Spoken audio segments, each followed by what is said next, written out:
Hi, this is Lorraine, and I've been guided to create another video. If you'll give me a minute to clear, center, and balance my energy, we'll get started.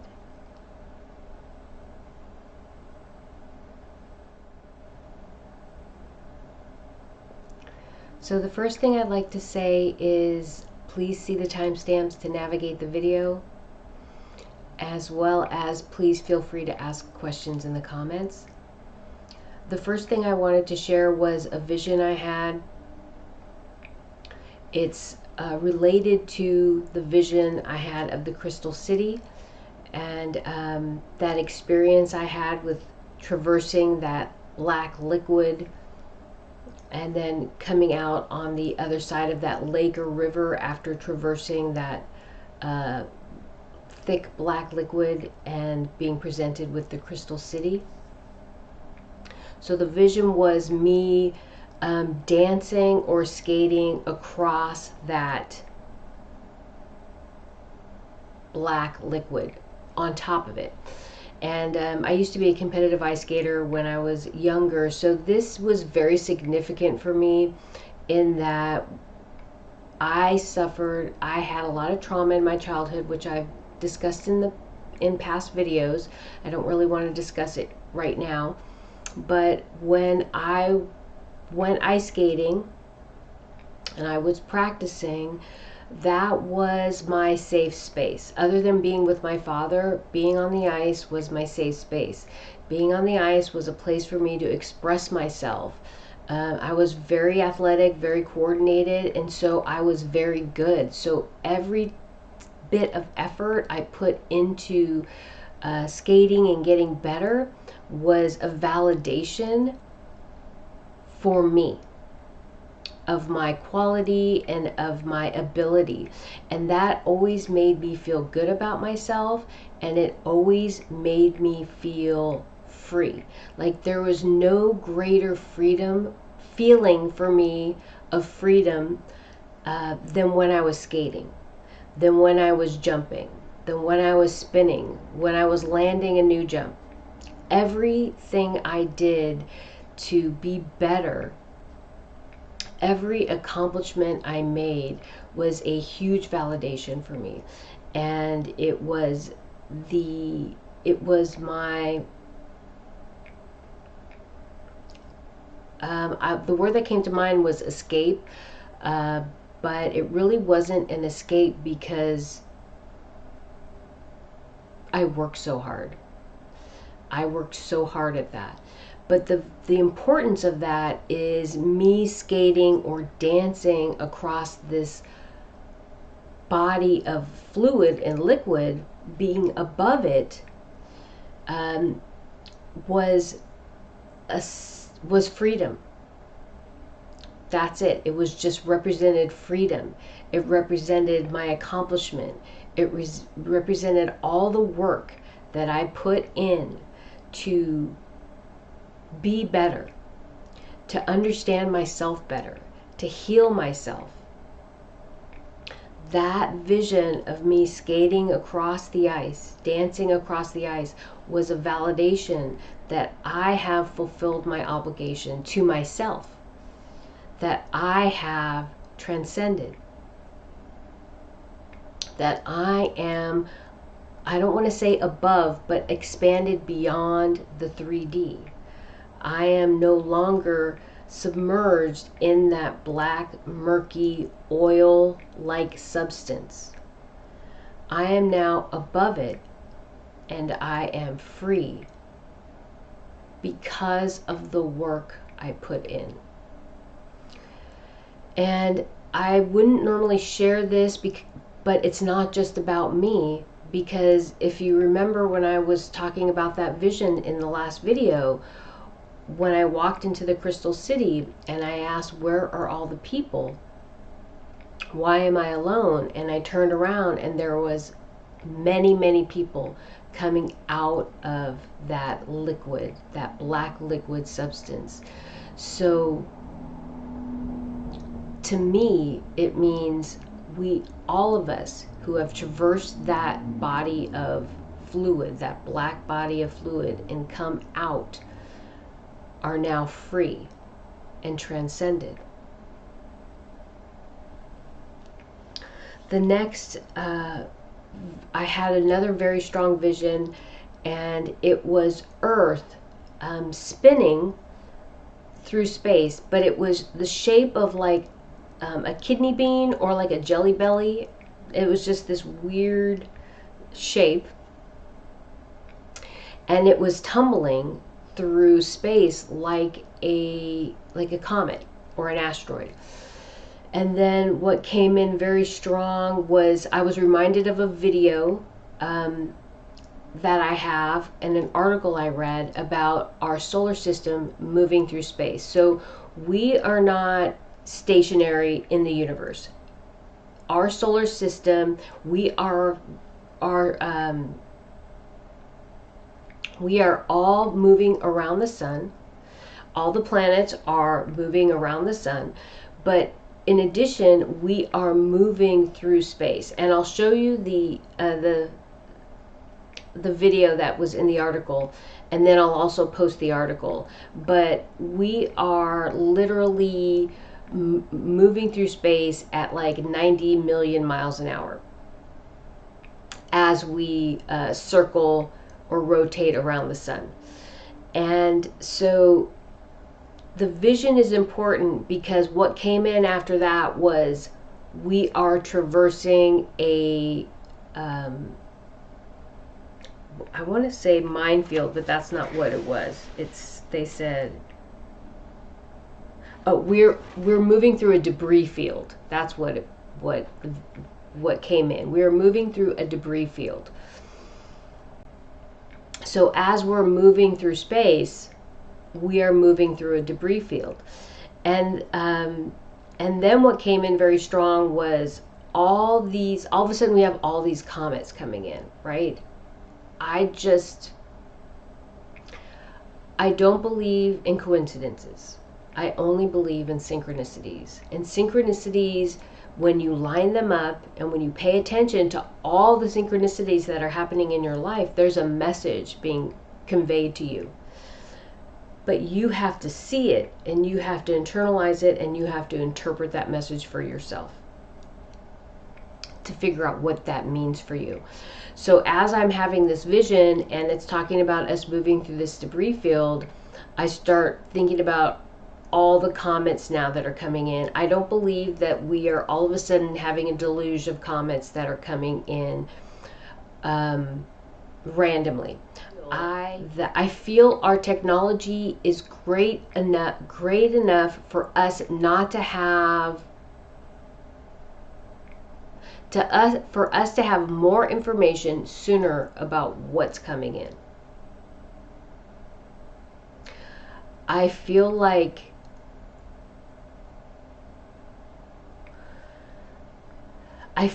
they're withholding the information as long as they can, hoping that it doesn't come into our field. And once they realize this object, whatever it is going to come into our field, they have to say something. They, whoever they are. That being said, the objects that are coming in are not comets. They're ships. So I'm going to just read what I wrote here. We are moving through space at many miles an hour. I think it's like 90 million miles an hour or something like that. We are moving through a debris field. Asteroids and comets are perfect camouflage for visiting ships until formal first contact. So we have so many objects coming in. I feel very strongly they're ships, but then I had to ask the question, are all these ships coming in benevolent, right?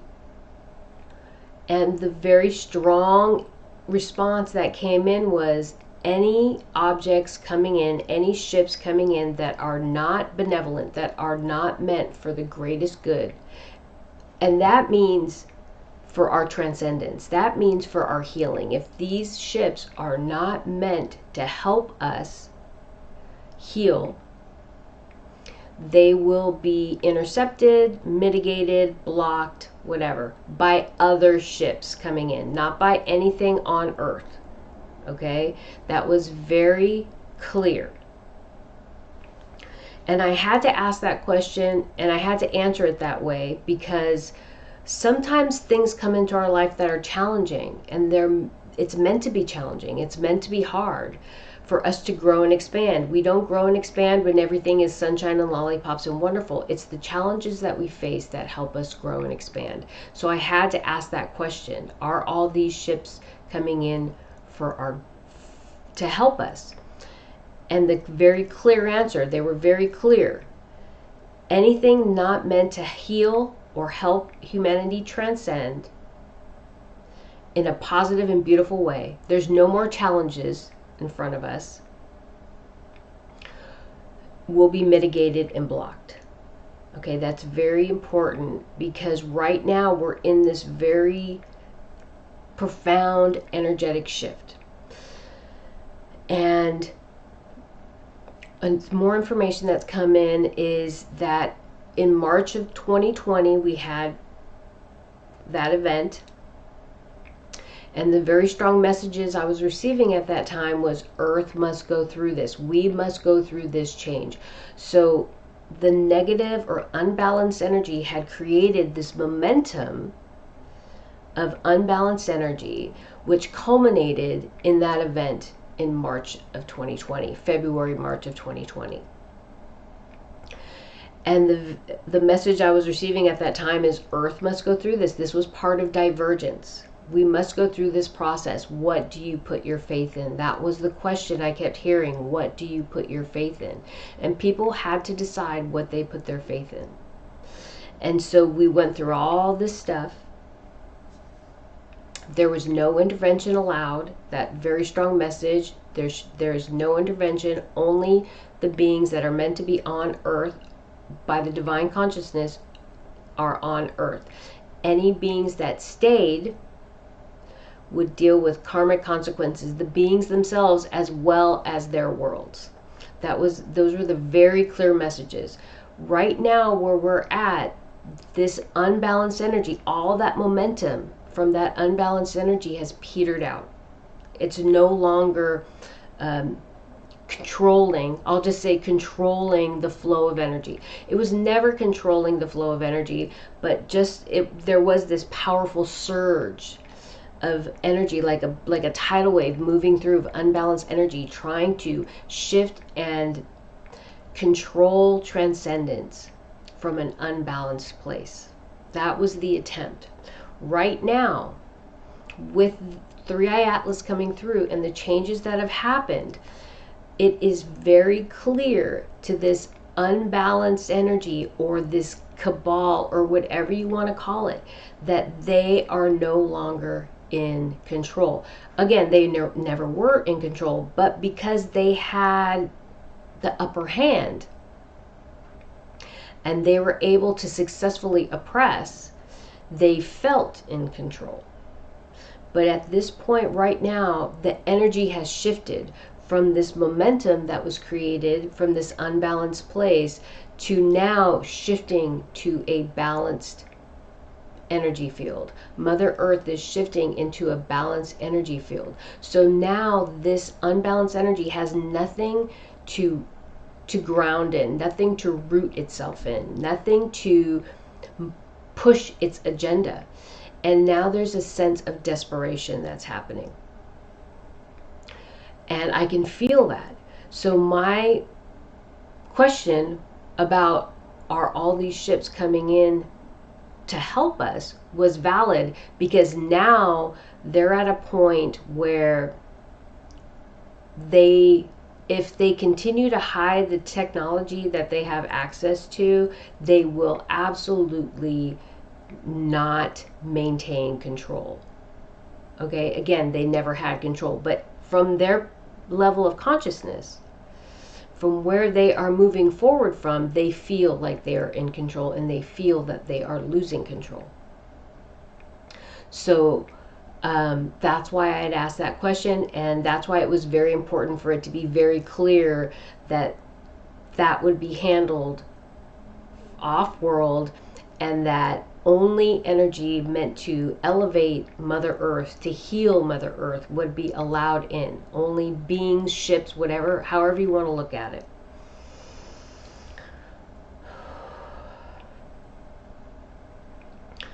And so that was probably the most profound message that came in this week. But along, like right after that vision came in, I was reminded of messages that have come in the past, that Earth is an aquatic world. There are land masses on this world for terrestrial beings like us, but Earth is primarily an aquatic world. So there's a lot of stuff going on in the oceans that we're not privy to, because that's not our space, right? We don't have, not until recently have we had technology to get to certain depths. But there is a whole other civilization living there, and that is Gladiola and her people. Earth is meant to house or to sustain many different life forms. Aquatic life, amphibious life, and terrestrial life.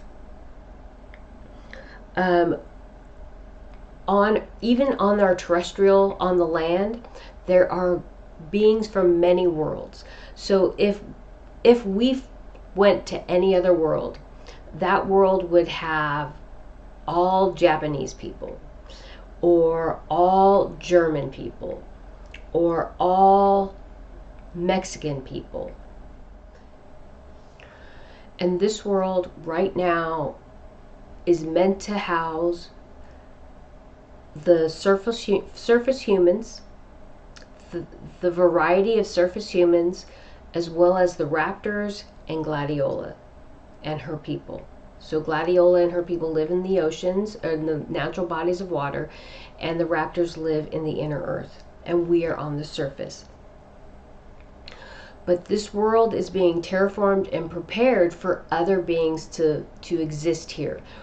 We are the most indigenous beings on this world, but as we expand and grow to this 5D level of consciousness, I'm going to say 5D.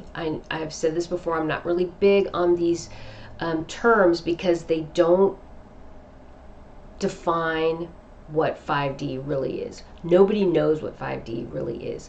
We are going to experience it, and we have grown beyond where we were in the past, which has been defined as a 3D experience. But we are going to evolve. We have grown, evolved, and expanded to a place where we are ready to be part of a galactic community. And this world is, what's the word? This planet is a planet of initiation. This planet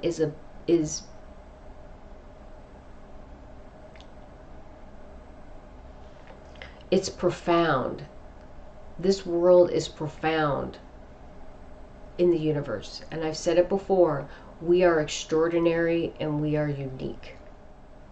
I just want to read what I have here. Earth is a planet of initiation, meant to integrate many beings, many perspectives on many levels. All the different races of human beings on the surface. Gladiolas and the raptors, those who are transcending, have achieved a great feat.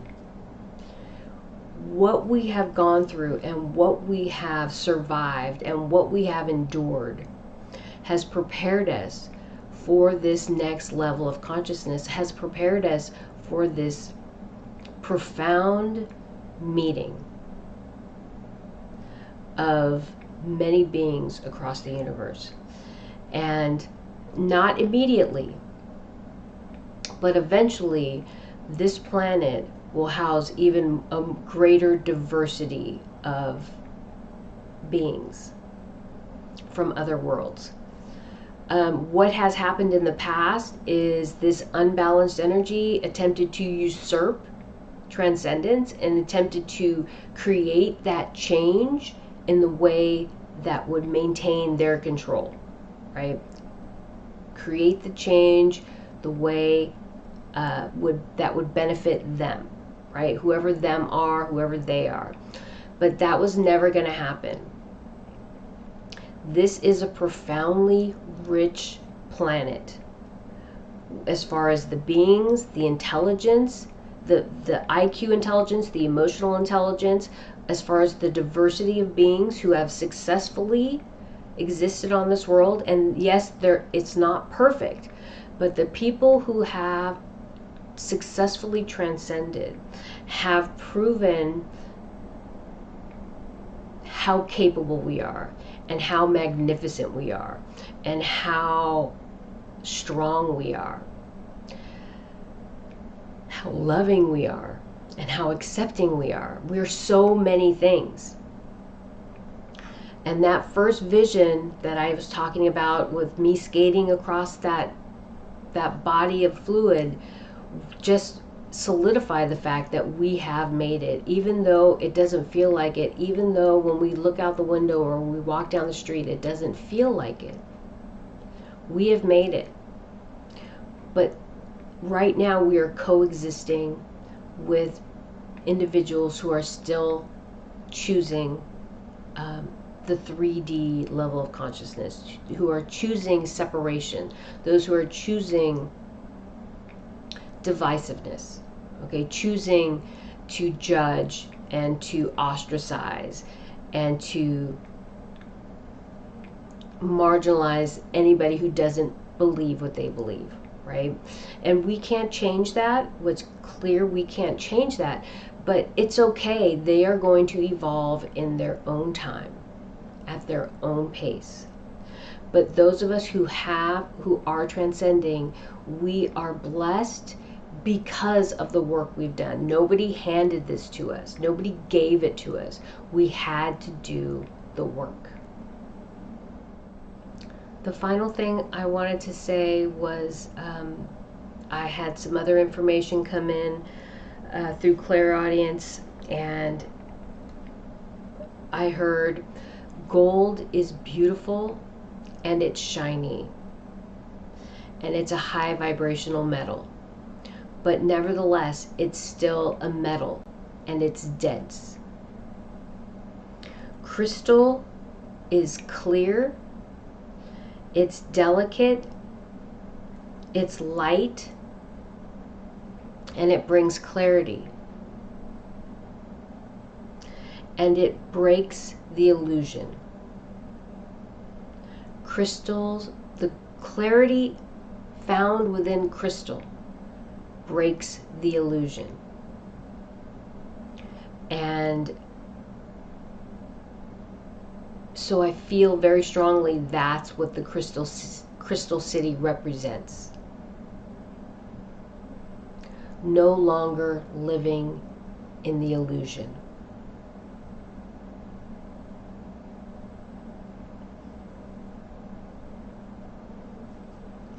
If you'll give me a minute, let me see if anything else comes in.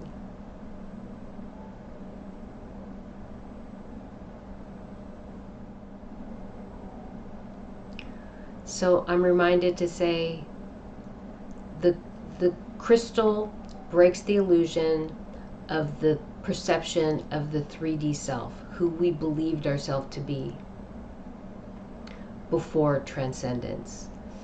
And the Crystal City walks us into our understanding of our true divine root. It will help us to see truthfully and clearly who we are and who we're meant to be as we walk ourselves back to unity, wholeness, and oneness. All right. Thank you.